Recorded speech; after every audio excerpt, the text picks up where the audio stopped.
उर्दू सफ़ा को सब्सक्राइब कीजिए और आने वाली हर नई वीडियो के लिए घंटी दबाइए। एक शर्त पर इमरान ने बड़ी संजीदगी और सादतमंदी से जवाब दिया। कौन सी शर्त? जूलिया इमरान के लहजा पर चौंकी। पहले तुम वादा करो कि शर्त मंजूर कर लोगी। इमरान ने शर्त बतलाने से पहले यकीन दहानी चाहिए। नहीं, पहले तुम शर्त बतलाओ, जल्दी करो। जूलिया खटक गई। तुम्हें अभी और इसी वक्त मुझसे शादी करनी होगी। इमरान ने बड़े रोमांटिक लहजे में शर्त बताई। तमाम मेंबरान ने शर्त सुनते ही एक जोरदार कहका लगाया, मगर जूलिया ना जाने क्यों शर्मा गई। वेरी गुड कैप्टन शकील, तुम फौरन एक मौलवी का मेकअप करके आओ। इधर जूलिया मुझसे शादी करेगी, इधर मैं X2 को कान से पकड़कर यहाँ बेनकाब करूंगा। इमरान खामोशी से छलांगे मार रहा था। तमाम मेंबरान हैरत से जूलिया की तरफ देख रहे थे। उनको जूलिया से कतई मुख्तलिफ रद्द अमल की तवक्को थी, मगर जूलिया तो यूँ शर्मा रही थी जैसे वो ऐसी मशरकी लड़की हो जिसे आजकल के तरक्की याफ्ता अफराद अल्लाह मियाँ की गाय के नाम से पुकारते हैं, और माँ बाप इस गाय को जिस कौंठे से भी बांध दें सारी उम्र इस कौंठे के गिर्द घूमती रहेगी। तनवीर जवाब तक खामोश खड़ा अपने होंठ चबा रहा था। आखिर वो ज्यादा देर तक खामोश ना रह सका। ये क्या बकवास लगा रखी है? हमारी जान पर बनी हुई और तुम्हें मजाक सूझ रहा है? तनवीर झुल्लाकर कहा। ओह, मेरा होने वाला साला भी यहाँ मौजूद है। इमरान ने चूंकि एक तरफ देखा जैसे इससे पहले तनवीर को उसने ना देखा हो। तनवीर का चेहरा गुस्से से सुर्ख हो गया। इससे पहले कि वो कुछ कहता या करता, जूलिया की आवाज़ कमरे में गूंजी। मैं इमरान से शादी करने पर तैयार हूँ, बशर्ती का ये X2 को बेनकाब करने में हमारी मदद करे। जूलिया की आवाज़ थर्रा रही थी। आज तमाम टीम के सामने उसने पहली बार इमरान से दरे पर्दा मोहब्बत का इकरार किया था। अरे बाप रे, मारे गए। मिस जूलिया, मैं तो सुलेमान की शादी की बात कर रहा था, तुमने मेरे मुतलिक समझ लिया। अगर सुलेमान से शादी करने के लिए तुम तैयार हो तो इमरान ने शायद कुछ और कहना चाहा, मगर जूलिया चीख पड़ी। Shut up you son of the bitch, bloody fool. Julia के जैसे दोहरा पड़ गया हो, हिज़्यानी तौर पर गालियां दे रही थी। उसके मुंह से कफ निकलने लगा। शायद ये ज़बरदस्त जज्बाती धचका जो इमरान की तरफ से जूलिया को पहुंचा था, और फिर इमरान ने खौफजदा होकर हाल से बाहर छलांग लगा दी। वो चीख रहा था, अरे जूलिया पर जिन चढ़ गया है, ओए जिन। और तमाम मेंबरान जूलिया को संभालने में मसरूफ़ हो गए। इमरान तेज़ी से हॉल से बाहर निकला और फिर मुख्तलिफ कमरों और बरामदों से गुजरता हुआ वो एक छोटे से कमरे में दाखिल हो गया। ब्लैक ज़ीरो अभी तक मुंह पर नकाब लगाए सोफे पर बैठा था। इमरान को यूँ अंदर आता देखकर वो एहतरामन उठ खड़ा हुआ। दरवाज़ा बंद कर दो ब्लैक ज़ीरो, इमरान ने रेत के बोरे की तरह एक सोफे पर ढेर होते हुए कहा। ब्लैक ज़ीरो ने आगे बढ़कर दरवाज़ा बंद कर दिया, फिर उसकी चटखनी भी चढ़ा दी। अब नकाब उतार दो, इमरान ने कहा। ब्लैक ज़ीरो ने नकाब उतार कर अलमारी में रख दिया। कमरे में मौजूद रेफ्रिजरेटर का दरवाज़ा खोलकर ब्लैक ज़ीरो ने 2 कोको कोला की बोतलें निकाली और दरमियानी मेज़ पर रख दी। इमरान साहब, आपने बड़ा सख्त चैलेंज टीम को दे दिया है, अब इसका अंजाम क्या होगा? ब्लैक ज़ीरो ने बड़े संजीदा लहजे में इमरान से कहा। वही होगा जो मंसूर खुदा होगा, इमरान ने मुंह बनाते हुए कहा। मगर इमरान साहब, टीम की नाकामी की सूरत में हमें तमाम टीम से हाथ धोना पड़ेगा। ब्लैक ज़ीरो का लहजा बेहद संजीदा था, जैसे उसे टीम की नाकामी सामने नजर आ रही हो। इसके लहजा में हल्का सदर था। हाथ साबुन से धोए जाते हैं मिस्टर ताहिर, टीम से नहीं। और दूसरा, अब मैं इस टीम से तंग आ गया हूँ। मुझे बहाना मिल गया है और इस तरह मैं तमाम टीम से बआसानी जान छुड़ा लूँगा। इमरान ने इंतहाई संजीदगी से जवाब दिया। ब्लैक ज़ीरो यूँ इमरान को आंखें फाड़ फाड़ कर देखने लगा जैसे उसे इमरान की दिमागी हालत मशकूक मालूम होने लगी। मगर टीम ने क्या कसूर किया है? ऐसी मेहनती, काबिल और बाएतमाद टीम फिर कब मिलेगी आपको? ब्लैक ज़ीरो खुलमखुड़ा टीम की तरफदारी करने पर उतर आया। तुम इसकी फिक्र ना करो, मैं अगर चाहूँ तो अकेला भी काम कर सकता हूँ। मुझे टीम की ज़रूरत नहीं। ये टीम तो मैंने सिर्फ X2 का नाम उछालने के लिए पाल रखी है। मुझे इतना लंबा चौड़ा खड़ाक फैलाने की क्या ज़रूरत? इमरान ने बेहद संजीदगी से कहा। और ब्लैक ज़ीरो को कैप्टन शकील, सफ्तर, जूलिया, तनवीर, चौहान सब लड़कों सड़कों पर पागलों की तरह फिरते नजर आए। और तस्वुर में ये मंजर ये देखकर उसकी आंखों में आंसू आने लगे। उसने आंसू छुपाने के लिए मुंह फेर लिया। इमरान जो बगौर ब्लैक ज़ीरो को देख रहा था धीरे से मुस्कुराया, मगर इसकी मुस्कुराहट भी चट्टानों की सी सख्ती थी। ठोस मुस्कुराहट। ताहिर, जज्बाती मत बनो। ये ठीक है कि तुम भी टीम के एक रुकन हो, तो दूसरी बात है कि टीम से छुपकर दूसरी नौयत का काम करते हो। मगर अपनी टीम के साथ इतने जज्बात वाबस्ता ना करो कि किसी वक्त ये जज्बात हमारे फ़र्ज के रास्ते में आ जाएं। इमरान ने बाकायदा तकरीर छाड़ दी। मगर टीम ने क्या कसूर किया है जिसकी उसे इतनी बड़ी सज़ा दी जा रही है? ब्लैक ज़ीरो ने एक बार फिर टीम की हमायत में बोल रहा था। मैं सजा दे रहा हूँ? शराय तुम उन्हें सुना आए हो, अपना हुक्म तुम उनके सामने दे आए हो और अब नाराज मुझसे हो रहे हो। इमरान ने हंसते हुए कहा और इमरान का मुंह ठीक देखकर ब्लैक ज़ीरो की जान में जान आई। ये सब कुछ तो मैं आपके कहने पे किया है, वरना खुदा जानता है कि जब शरायत उन्हें बतला रहा था मेरा दिल रो रहा था। जब ये लोग नाकाम हो जाएंगे तो इनका क्या हशर होगा? ब्लैक ज़ीरो ने कहा। तुम क्या समझते हो कि जब ये नाकाम हो जाएंगे तो मैं उनके गले में खुशियों के हार डालूंगा और उन्हें सीने से लगाकर शाबाश दूंगा? नहीं, उनका वही हशर होगा जो उन्हें बतला दिया जा चुका है। एक्स2 अपनी बात पर अमल करना और अमल करवाना जानता है। यह एक्स2 के वकार का सवाल है और एक्स2 ने जो कह दिया है वही होगा। इमरान इंतहाई संजीदगी से बोला। उसके चेहरे पर इतनी ठोस संजीदगी फैली हुई थी कि ब्लैक ज़ीरो ने घबरा कर आंखें झपका ली। सुनो, आज से तुम मेकअप में काम करोगे। तुम्हारा टारगेट शॉन वाइली, ब्लैक क्लार्क और मकामी DIA है। इमरान ने इस दफ़ा ब्लैक ज़ीरो को हुक्म दिया और उससे तफसीलात बतलाई। बेहतर जनाब, ब्लैक ज़ीरो ने जवाब दिया। मुझसे राब्ता ट्रांसमीटर A2 पर कायम रखना। इमरान ने मज़ीद हिदायत दी और फिर दरवाज़ा खोलकर कमरे से बाहर निकल गया और ब्लैक ज़ीरो बेबसी से होंठ चबाता रह गया। टाइगर ने कार पर चढ़ते हुए ट्रक को देखते ही पूरी तेजी से स्टीयरिंग को दाएं तरफ काटा और दूसरे लम्हे माहौल एक खौफनाक धमाके से गूंज उठा। टाइगर की कार तो यू टर्न लेती हुई निकलती चली गई, मगर दूसरी तरफ से आने वाले एक मुसाफिर बस पूरी कुव्वत से ट्रक से टकरा गई और ये खौफनाक धमाका इन दोनों के टकराने का था। टाइगर की किस्मत अच्छी थी कि उसने होशो हवास कायम रखे और कार को तेजी से दाएं तरफ काट लिया, वरना इसके तो एक तरफ कार का भी एक पुर्जा सलामत न रहता। तसादुम के बावजूद टाइगर ने कार नहीं रोकी, बल्कि उसने रफ्तार पहले से भी ज्यादा बढ़ा दी। वो दरअसल पहली फुर्सत में A3 को इमरान के हवाले करना चाहता था। A3 को बेहोश हुए काफ़ी देर हो चुकी थी। टाइगर नहीं चाहता था कि वो इस बड़ी सड़क पर चलते हुए होश में आ जाए। काफ़ी तेज़ रफ्तारी से कार दौड़ाता हुआ टाइगर शातबान कॉलोनी पहुंच गया। कॉलोनी में दाखिल होते बाएं ब्लॉक की दूसरी कोठी के गेट पर उसने कार रोक दी और फिर कार का दरवाज़ा खोलकर वो नीचे उतरा। उसने तेज़ी से फाटक के बाएं तरफ दीवार में एक छोटे से सुराख में अपनी छोटी उंगली की पहली पोर दाखिल की और दूसरे लम्हे कोठी का फाटक तेजी से खुलता चला गया।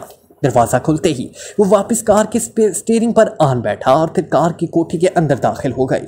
फिर फाटक दोबारा खुद ब खुद बंद होता चला गया। कार सीधी कोठी के खूबसूरत पोर्च में आन ठहरी।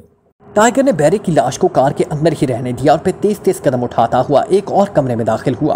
कमरे में दाखिल होकर उसने कमरे का दरवाज़ा बंद किया और फिर एक साइड में पड़े हुए सोफे को धकेल कर दीवार की दूसरी साइड से लगा दिया। जिस जगह सोफा पहले मौजूद था वहां झुककर टाइगर ने एक ईंट को नीचे की तरफ दबाया।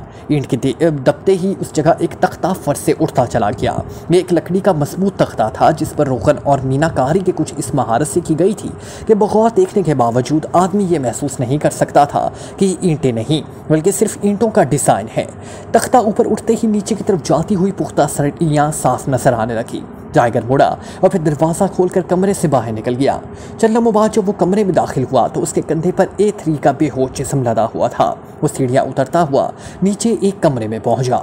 उसने A3 को एक पंजनुमा तख्ते पर लेटा दिया और खुद कमरे से बाहर निकल आया। कमरे का दरवाज़ा बंद करके उसने बाकायदा उसे लॉक कर दिया और फिर सीढ़ियाँ चढ़कर ऊपर कमरे में पहुंचा।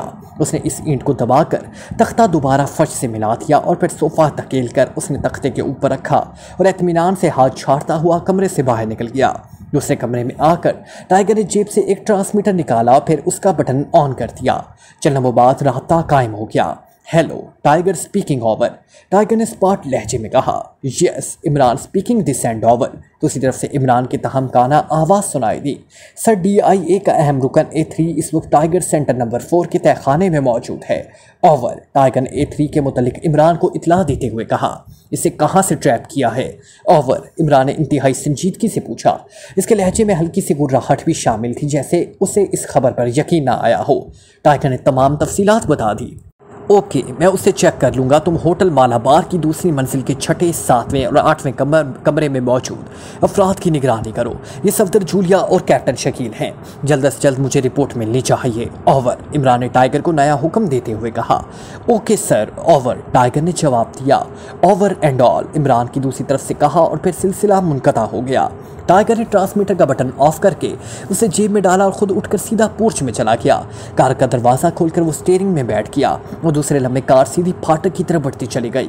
फाटक के करीब कार रोककर टाइगर नीचे उतरा। उसने फाटक की बाईं साइड की दीवार पर लगा हुआ एक छोटा सा बटन दबा दिया और खुद दोबारा कार में आ बैठा। कोठी का गेट पे आवाज़ खुलता चला गया। टाइगर ने कार स्टार्ट की और फिर कार आहिस्ता आहिस्ता रेंगती हुई फाटक से बाहर निकल आई, मगर इससे पहले कि वो टर्न लेकर सड़क पर पहुंचे अचानक एक धमाका हुआ और उससे दूसरे लम्हे कार रोकनी पड़ी क्योंकि पिछले एक टायर के पुरखचे उड़ चुके थे। टाइगर ने कार रोकी और फिर बैक मिरर में बगौर देखने लगा। उसके एक हाथ में रिवॉल्वर था। तकरीबन चंद लम्हों बाद तक खामोशी रही, फिर एक कार अचानक उसके करीब आकर रुक गई। दूसरे लम्हे कार से 2 आदमी निकलकर उसकी तरफ बढ़े। टाइगर ने रिवॉल्वर आहिस्ता से ऊंचा किया और फिर लगातार 2 धमाके हुए और वो दोनों जो तेजी से हाथों में रिवॉल्वर पकड़े टाइगर की तरफ बढ़ रहे थे, लहराते हुए सड़क पर गिरते चले गए। टाइगर ने फुर्ती से दरवाज़ा खोला और फिर भागता हुआ आने वाली कार का दरवाज़ा खोलकर अंदर घुस गया। इधर इर्द गिर्द से लोग इकट्ठे होने शुरू हो गए। टाइगर ने कार आगे बढ़ा दी, मगर इसी लम्हे नीचे गिरे हुए दुश्मन ने, जिसे टाइगर ने बेतरतीब गोली मारी थी, अचानक पलटा खाया और दूसरे लम्हे उसका हाथ तेजी से घूमा। फिर उसके हाथ से निकलकर कोई चीज उड़ती हुई कार की तरफ बढ़ी। टाइगर की ये कार अभी चंद फुट ही आगे बढ़ी थी कि मरते हुए आदमी के हाथ से निकली हुई चीज कार से टकराई। एक होलनाक धमाका हुआ और कार के पुरखचे उड़ गए और हर तरफ धुआं ही धुआं छा गया, गहरा धुआं। सफदर, कैप्टन शकील और जूलिया तीनों खामोश बैठे थे। इन तीनों के चेहरों पर गहरी फिक्रमंदी के आसार थे। सफदर आज ही अस्पताल से फारिग होकर आया था, गो उसके चेहरे से अभी तक नकाहत के आसार नुमाया थे, मगर जिस अंदाज में वो दांत पर दांत जमाए मेज़ की सतह को घूर रहा था, इससे जाहिर होता था कि वो इस वक्त अपनी कमज़ोरी को मद्देनज़र रखने की बजाय पाताल से भी ज़्यादा गहरी सोच में गर्क था। हमसे वाकई इस वक्त बेवकूफ़ी सरजद हुई है, मगर हमें नहीं मालूम था कि एक्स2 इस बात पर इतना बरहम हो जाएंगे। सफदर ने सर उठाकर कहा। कैप्टन शकील और जूलिया उसे यूं देखने लगे जैसे उसने बात करके उसकी सोच के साकिन पानी में नमूज पैदा कर दिया हो। अब 2 दिन तो सोचते सोचते गुजर गए हैं, मगर हमें कुछ हाथ पैर मारने चाहिए, वरना 15 दिन तो ऐसे ही गुजर जाएंगे और फिर एक्स2 किसी का नहीं सुनेगा। कैप्टन शकील ने कहा, मेरे ख्याल में हमें दानिश मंजिल पर रेड करना चाहिए, वहाँ इस बात के वाज़ेह सबूत मिल जाएंगे कि एक्स2 कौन है। सफदर ने कहा, लेकिन एक्स2 तो दानिश मंजिल में मौजूद नहीं है। जूलिया ने पहली बार गुफ्तगू में हिस्सा लिया। ये तो और भी अच्छी बात है, हम दानिश मंजिल का रिकॉर्ड और देकर कागजात देखकर पता चला लेंगे। सफदर ने जवाब दिया, नहीं, मैं इस बात की राय नहीं दूंगी। अव्वल तो एक्स2 बेवकूफ़ नहीं कि खुलेआम दानिश मंजिल में इतना अहम और सीक्रेट रिकॉर्ड रखे, और दूसरी बात यह कि हर शख्स दानिश मंजिल में दाखिल हो जाए, मैं ये तस्लीम नहीं करती। जूलिया ने बाकायदा बहस शुरू कर दी। जूलिया की बात सुनकर सफदर और कैप्टन शकील दोनों खामोश हो गए। जूलिया की बात वाकई ही वजनदार थी। अचानक कैप्टन शकील के जहन में एक झमाका हुआ और वो उछल पड़ा। Very good idea, wonderful. Captain Shakeel उछलकर खड़ा हो गया। इसकी आंखें मुसर्रत से चमक उठी थी। क्या बात हो गई? सफदर और जूलिया हैरान परेशान कैप्टन शकील को देखने लगे, जैसे उसकी दिमागी सेहत पर शक करने लगे हों। अभी एक्स2 की असलियत का पता चल जाता है, कैप्टन शकील ने कहा। फिर टेलीफोन उठाकर इस रिसीवर हाथ पकड़ लिया। तुम किसे टेलीफोन करना चाहते हो? सफदर ने कॉरिडोर पर हाथ रखते हुए सख्त लहजे में कैप्टन शकील से कहा। सर सुल्तान को, कैप्टन शकील ने जवाब दिया। क्यों? वो दोनों बेक वक्त चीख पड़े। बस देखते रहो, अभी एक्स2 की असलियत का पता चल जाएगा। सिर्फ 2 मिनट दो। कैप्टन शकील का लहजा मुसरत से लड़सा था। नहीं, मैं इस बात की इजाज़त नहीं दूंगा। ये होटल का कमरा है, यहाँ से की जाने वाली हर बात ऑपरेटर के कानों में पड़ेगी। सफदर ने संजीदगी से कहा। ठीक है, मैं किसी पब्लिक फ़ोन बॉस से बात करता हूँ, कैप्टन शकील ने रिसीवर कॉरिडोर पर रखते हुए कहा। मगर बात क्या है, कुछ हमें भी बताओ। जूलिया से रहा ना गया और उसने मजबूरन पूछ लिया। मैं बात कर लूँ फिर बतलाऊंगा। कैप्टन शकील उठकर दरवाजे की तरफ बढ़ा और दूसरे लम्हे वो दरवाज़ा खोलकर कमरे से बाहर निकल गया। जूलिया, हमें इस अंदाज से सोचना चाहिए कि अगर हम गैर मुल्की एजेंट होते तो हम अपना वर्किंग प्लान किस तरह तैयार करते। सफदर ने जूलिया को काम करने की एक राह बतलाई। ठीक है, मगर लाइन ऑफ एक्शन क्या होना चाहिए? जूलिया ने जवाब दिया। हाँ, यही लाइन ऑफ एक्शन का सारा प्रॉब्लम है। देखो शकील क्या करता है, सफदर ने जवाब दिया। फिर कैप्टन शकील के आने तक खामोशी रही। कैप्टन शकील के अंदर दाखिल होते ही वो दोनों चौंक कर पुरअमीद नज़रों से उनको देखने लगे, लेकिन कैप्टन शकील की बुझी हुई आंखें और लटका हुआ जबड़ा देखकर वो समझ गए कि वो नाकाम आया है। क्या हुआ? सफदर ने पूछा। नाकामी, कैप्टन शकील ने स्पाट लहजे में जवाब दिया। तफसील बतलाओ तो हमें भी कुछ पता चले, सफदर ने कहा। दरअसल मेरे जहन में ये ख्याल आया था कि एक्स2 सर सुल्तान से बातें तो करता ही रहता है, क्यों ना एक्स2 के लहजे में सर सुल्तान से बात की जाए, शायद कोई बात ऐसी कर जाए जिससे हम कामयाब हो जाएं। कैप्टन शकील ने अपना ख्याल बताया। आइडिया तो वाकई ही बहुत अच्छा था। फिर क्या हुआ? जूलिया ने आइडिया पर दांत देते हुए पूछा। होना क्या था, मैंने जैसे ही राब्ता कायम होने पर एक्स्ट्रू की मखसूस आवाज़ की नकल उतारते हुए कहा। एक्स्ट्रू स्पीकिंग। दूसरी तरफ से सर सुल्तान ने गुस्से से भरपूर लहजे में जवाब दिया, शट अप नॉनसेंस, और रस्सी रख दिया। मैंने एक बार फिर ट्राई की, मगर जवाब पहले से भी ज़्यादा सख्त मिला। कैप्टन शकील ने अपनी नाकामी की रुदात सुनाई। तो इसका मतलब है कि कभी एक्स्ट्रू की गुफ्तगू सर सुल्तान से हुई होगी तो किसी और लहजे में और किसी और नाम से। सदर जो अब तक खामोश बैठा था बोला, तो अब क्या किया जाए? हमें कोई ठोस लाया अमल तैयार करना चाहिए, वरना 2 दिन गुजर जाएंगे और हम हमारी टीम के तमाम इरकान भी मारे जाएंगे। वो सब अब हमारी तरफ आस लगाए बैठे हैं। जूलिया ने सफदर और कैप्टन शकील से मुखातिब होकर कहा। अचानक दरवाजे पर दस्तक हुई और तीनों चौंक पड़े। कैप्टन शकील ने उठकर दरवाज़ा खोला तो सामने एक गैर मुल्की नौजवान खड़ा मुस्कुरा रहा था। आपका नाम शकील है? उसने बड़े मौतबाना लहजे में पूछा और कैप्टन शकील जो चौंक कर 2 कदम पीछे हट गया, जैसे उसे अचानक किसी बिच्छू ने काट लिया हो। तुम कौन हो? फिर उस नौजवान ने जूलिया को देखते हुए कहा, hello mister Safdar and miss Julia, मुझे मार्टिन कहते हैं। नौजवान ने मुस्कुराते हुए कहा और इन दोनों की तरफ हाथ बढ़ा दिया। नौजवान के इस जुमले का वही शदीद झटका सफदर और जूलिया को भी लगा, जिसका तजर्बा अभी अभी कैप्टन शकील को हो चुका था। वो तीनों हैरान इसलिए थे कि वो तीनों ही मेकअप में थे और इस होटल के मुख्तलिफ कमरों में जाली नामों से ठहरे हुए थे। अभी वो तीनों इस तरह मिल बैठे थे जैसे मुसाफिर एक दूसरे से वाकफियत पैदा करके मेल जोल बढ़ाने के लिए एक दूसरे के कमरे में आते जाते रहते हैं। इसलिए गैर मुल्की नौजवान का न सिर्फ उनका नाम जानना बल्कि उन्हें मेकअप के बावजूद भी पहचान लेना वाकई ही हैरत अंगेज था। मिस्टर मार्टिन, आपको गलतफहमी हुई है। हम में से किसी का नाम सफदर, शकील और जूलिया नहीं। कैप्टन शकील ने मार्टिन से मुखातिब होते हुए कहा, मेरा नाम रियाज है, इनका नाम राशिद और ये है मिस मार्गरेट। कैप्टन शकील ने अपना तारुफ कराया। नौजवान जवाब में खिलखिलाकर हंस पड़ा, मगर अचानक ही इसका कहका दम तोड़ गया, क्योंकि कैप्टन शकील ने झुंझलाकर एक जोरदार थप्पड़ नौजवान को जड़ दिया और थप्पड़ इतना जोरदार पड़ा था कि नौजवान उछलकर सोफे से नीचे जा गिरा। तुम हमारा मजाक उड़ाते हो?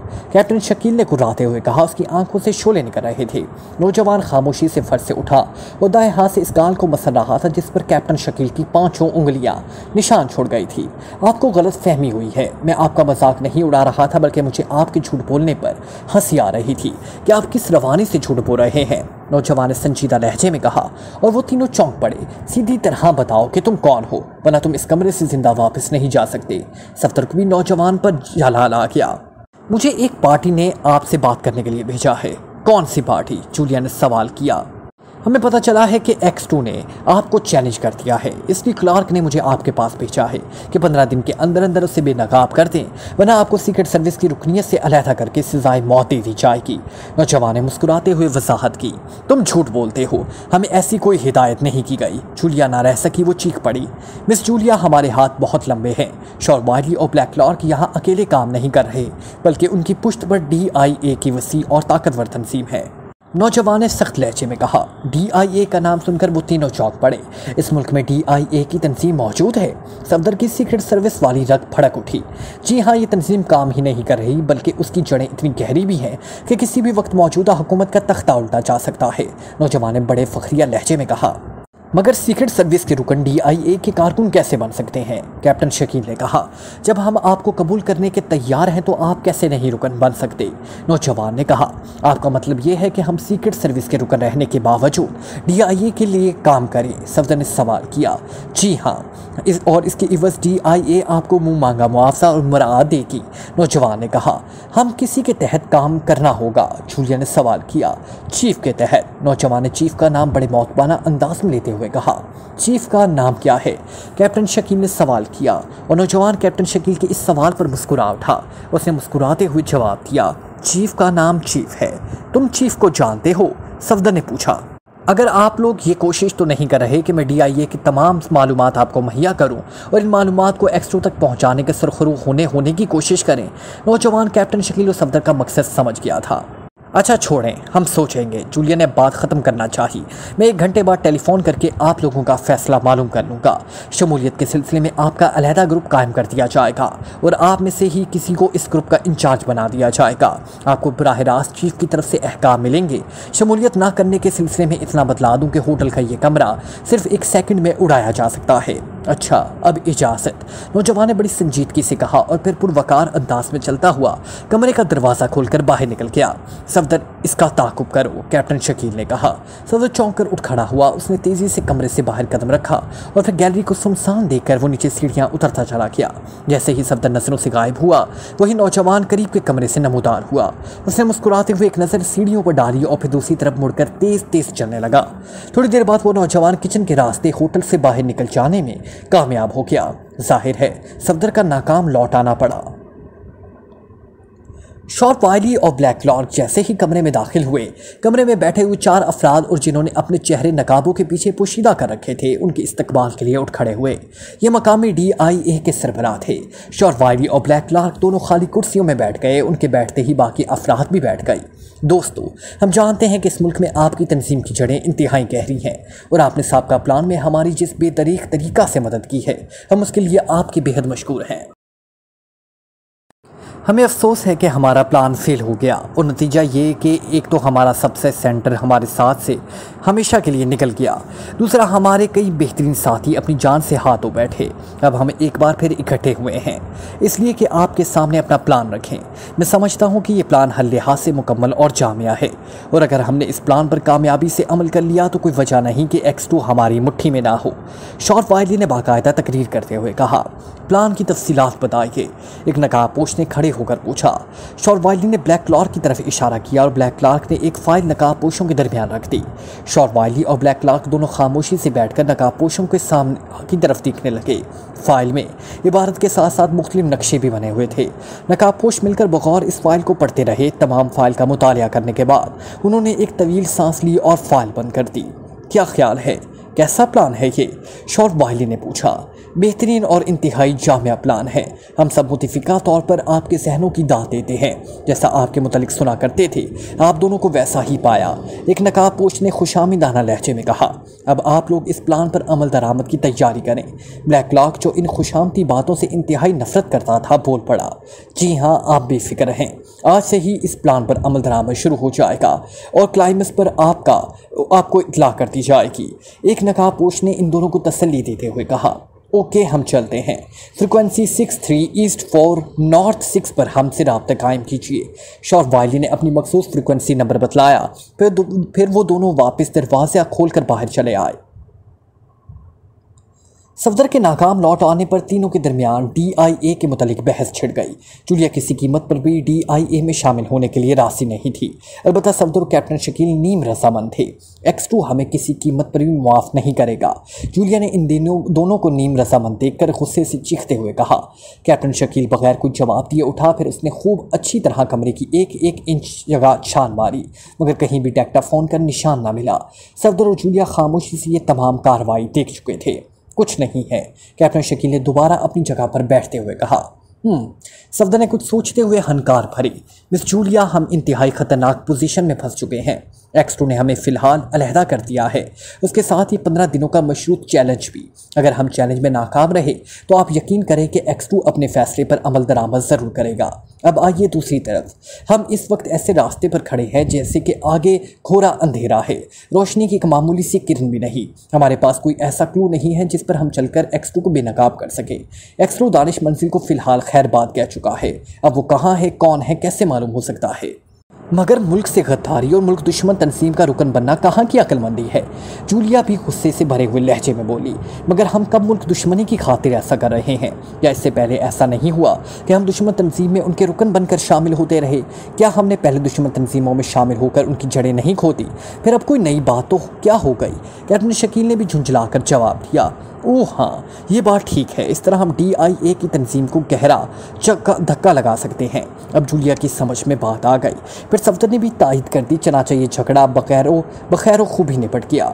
तो ठीक है, DIA के एजेंट का टेलीफोन आए तो हम रजामंदी का इजहार करेंगे, कैप्टन शकील ने कहा और सफदर और जूलिया ने तायद में सर हिला दिया। अब कमरे में गहरी खामोशी छा गई। तीनों अपनी अपनी सोच में गर्क थे, शायद आने वाले वाक़यात के मुतलिक सोच रहे थे। अचानक टेलीफोन की घंटी ने खामोशी का ये तिलिस्म तोड़ दिया। कैप्टन शकील ने आगे बढ़कर रिसीवर उठा लिया। हेलो, कौन बोल रहा है? इसने सख्त लहजे में पूछा। फरमाइए जनाब, आप लोगों ने क्या फ़ैसला किया? दूसरी तरफ से इस नौजवान की आवाज़ सुनाई थी। कैसा फ़ैसला और आप कौन हैं? कैप्टन शकील ने गुर्राते हुए पूछा। मैं वही हूँ जनाब जिसके गाल पर अभी तक आपकी 5 उंगलियों के निशानात सब्त हैं। नौजवान ने चहकते हुए जवाब दिया। ओह ठीक है, हमने फैसला आपके हक में किया है। कैप्टन शकील ने सफदर और जूलिया की तरफ मानी खेस नजरों से देखते हुए जवाब दिया। वेरी गुड, आपने बड़ा दानिशमंदाना फैसला किया है। अब आप ऐसा करें कि पीपल्स कॉलोनी की कोठी नंबर 140 में तशरीफ़ लाएं ताकि चीफ को आपको मज़ीद हिदायत और प्रोग्राम से आगाह कर सके। वैसे एक बात का ख्याल रखेंगे, किसी किस्म की गलत हरकत या धोखेबाजी आपके लिए ही नुकसानदेह साबित हो सकती है। नौजवान ने सख्त लहजे में तनबीह की। मिस्टर, हम बच्चे नहीं कि आप हमें सबक पढ़ा रहे हैं। कैप्टन शकील को इसकी बात पर गुस्सा आ गया। ओह सॉरी मिस्टर शकील, वाकई मुझसे गलती हो गई। अब इस मुल्क में तालीम बालगा ने रिवाज नहीं पकड़ा। नौजवान का लहजा तंजिया था। इससे पहले कि कैप्टन शकील उसे कुछ जवाब देता, दूसरी तरफ से रिसीवर रखा जा चुका था। इमरान ने कार शादमान कॉलोनी की तरफ मोड़ दी। थोड़ी देर पहले उसे टाइगर का पैगाम मिला था। शादमान कॉलोनी के ब्लॉक नंबर 2 की दूसरी कोठे के करीब पहुंचते उसने इस्तराबी तौर पर कार रोक दी, क्योंकि गेट के सामने लोगों का काफ़ी हजूम था और पुलिस की सरख टोपियों की तादाद भी काफ़ी थी। फिर वहाँ उसने कार देखी जिसका एक टायर फटा हुआ था। दोनों कारों के दरमियान 2 आदमी मरे पड़े थे। अजीब उलझा हुआ मंजर था। इमरान ने कोठी के गेट पर नजर डाली और दूसरे लम्हे उसकी नज़र सुपर फ्याज पर पड़ी, जो पहली बार कार की पिछली तरफ से निकलकर अब दूसरी कार की तरफ बढ़ रहा था। हेलो, मेरे ख्याल में ये दोनों कारें नीलामी में खरीदी हैं, इमरान ने सुपर फ्याज से मुखातिब होकर जोर से कहा। और फिर इमरान की आवाज़ सुनते ही सुपर फ्याज ठटक कर रुक गया और फिर इमरान पर नजर पड़ते वो तीर की तरह इमरान की तरफ बढ़ा। खुदा की कसम सुपर, मुझे नहीं पता था कि ये कारी तुम्हारी बीवी को जहेज में मिली है, वरना मैं फ्याज के करीब पहुंच जाने पर इमरान ने हकलाने की शानदार अदाकारी की। शट अप, तुम बगैर मौकाए महल देखे बकवास किए जाते हो। फ्याज का जलाल की वजह से भी ज़रूरत से ज़्यादा आ रहा था गुस्सा। लोग इमरान की बातें सुनकर बेतहाशा कह के मार रहे थे और फिर लोग तो एक तरफ पुलिस के सिपाही भी अपनी हंसी ना रुक सके। भाई सुपर, मैं तारीख में कतई निकम्मा हूँ। ताजमहल तो सुना हुआ है, ये मौका-ए महल कहाँ वाक़या हुआ है? ये मौका-ए महल किसी बादशाह का नाम था, शहजादों का या किसी पुलिस के बहुत बड़े अफसर का? इमरान की जुबान चल पड़ी और फ्याज झुंझला गया। भगाओ इन सब लोगों को, उसने चीखकर सिपाहियों से कहा जो इमरान की बातों पर यूं हंस रहे थे जैसे बच्चे मदारी के उल्टे सीधे करतबों पर दिल खोलकर हंसते हो। सुपर फ्याज की धार सुनते ही सिपाही चौंक कर अलर्ट हो गए और फिर उन्होंने बेतहाशा लोगों पर डंडे बरसाने शुरू कर दिए। चंद लम्हों बाद मैदान साफ था और फ्याज इस कामयाबी पर दिल ही दिल में खुश हो रहा था। इमरान इस दौरान आगे बढ़कर संजीदगी से इन 2 लाशों को देख रहा था। ये दोनों मकामी गुंडे थे। एक लाश इधर पड़ी है, ये इस कार में से निकली है और इसकी मौत गला दबने से हुई है, और इन दोनों लाशों से काफ़ी देर पहले इसकी मौत वाक़या हुई है। सुपर फ्याज ने एक और लाश की तरफ इशारा करते हुए कहा। और तो कोई लाश नहीं मिली? इमरान ने गहरी संजीदगी से पूछा। वैसे लहजे की निचली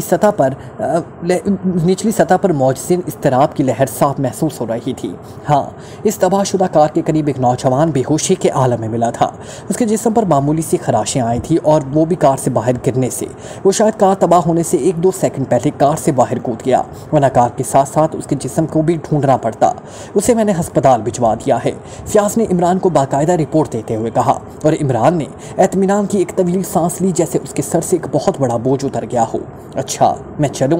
मैं एक दोस्त को मिलने आया था, इस सामने वाली कोठी उसी की है। इमरान ने सामने वाली कोठी की तरफ इशारा करते हुए कहा। है, ये कोठी तुम्हारे दोस्त की है? ये तो खाली पड़ी है, मैंने तो सारी कोठी छान मारी, फ्याज ने हैरतज़दा लहजे में इमरान से कहा। अरे तुम अंदर क्यों गए थे? इमरान ने चौंक कर पूछा। ये कार इस कोठी से बाहर निकल रही थी, इसका टायर फटा और फिर दूसरी कार पर बम मारा गया। ये निशानात देख रहे हो? फ्याज ने कारों के टायरों के निशानात देखते हुए कहा। तो जो वो ज़ख्मी हुआ है वो कहीं मेरा दोस्त ना हो? इमरान ने अब लहजे को गलूगीर बनाते हुए कहा। नहीं, उसने होश में आने के बाद इस कोठी से लातालुकी जाहिर की थी, फ्याज ने जवाब दिया और इमरान उछल पड़ा। लातालुकी? अरे आज मैंने अखबार में इश्तिहार पढ़ा था कि डैडी ने मुझसे ऐलान लातालुकी किया है। अरे मुझे तो ख्याल नहीं रहा, मैं अभी जाकर लुगात में लातालुकी का मतलब देखता हूँ। वैसे मेरे ख्याल में पुराने ज़माने में जागीरदारों का मुतलका वार कहा जाता था, ये लातालुकी शायद जागीरदारी को कहते होंगे, इमरान ने कहा। और फिर फयाज को हैरतज़दा छोड़कर तेजी से दौड़ा। अब इमरान को तसल्ली हो गई थी कि टाइगर को कोई ख़तरा नहीं, अस्पताल जाना फजूल था, क्योंकि जाहिर है कि मरम पट्टी के बाद टाइगर ने पहली कोशिश अस्पताल से फ़रार होने की होगी। इमरान कार दौड़ाता किया, फिर थोड़ी देर बाद उसने कार मेन रोड से एक बाई रोड पर डाल दी। थोड़ी दूर जाकर उसने कार रोकी और फिर कार से उतरकर आगे बढ़ने लगा और जल्दी उसे कैफ़े का बोर्ड नजर आ गया जिसका जिक्र टाइगर ने अपनी रिपोर्ट में किया था और जिसका बेज उसने मुर्दा पैरे के सीने पर लगाया हुआ था। कैफ़े का दरवाज़ा खुला हुआ था। इमरान कैफ़े में दाखिल हो गया। कैफ़े में कोई ख़ास रौनक नहीं थी, इक्का दुक्का मेज़ें आबाद थी। फिर वो काउंटरमैन को जाके घूरने लगा। काउंटरमैन इस तरह इमरान के घूरने से नर्वस सा हो गया। इमरान की आंखों से उसे बिजली की लहरें से निकलती हुई नजर आ रही थी और उसे ऐसा महसूस हो रहा था जैसे उसके इर्द गिर्द समंदर की मौजें सर पटक रही हों। एक अजीब सी ख्वाबनाक धुंध उसके जहन पर कब्जा जमाने लगी। काउंटरमैन ने बड़ी कोशिश की कि वो इमरान की आंखों से उसे बिजली की लहरें सी निकलती हुई नजर न आए और वो अपनी नज़र किसी दूसरी जगह टिका पाए। चंद लम्हे बाद इमरान ने सांप की तरह फुनकारा, तुम मेरे हुक्म की तामील करोगे, जो मैं कहूँगा वैसे ही करोगे। और काउंटरमैन को यूँ महसूस हुआ जैसे कि नादीदा कुव्वत उसके आसाब पर कंट्रोल कर चुकी हो। मैं तामील हुक्म करूँगा, बेइख्तियार उसके मुँह से निकला, मुझे तहखाने में ले चलो। इमरान ने साबका लहजे में उसे हुक्म दिया, फिर उससे नज़रें हटाकर कैफे पर तायराना नज़रें डालना शुरू कर दी।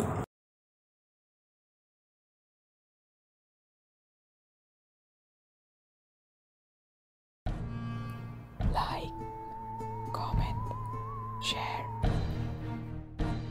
press the bell icon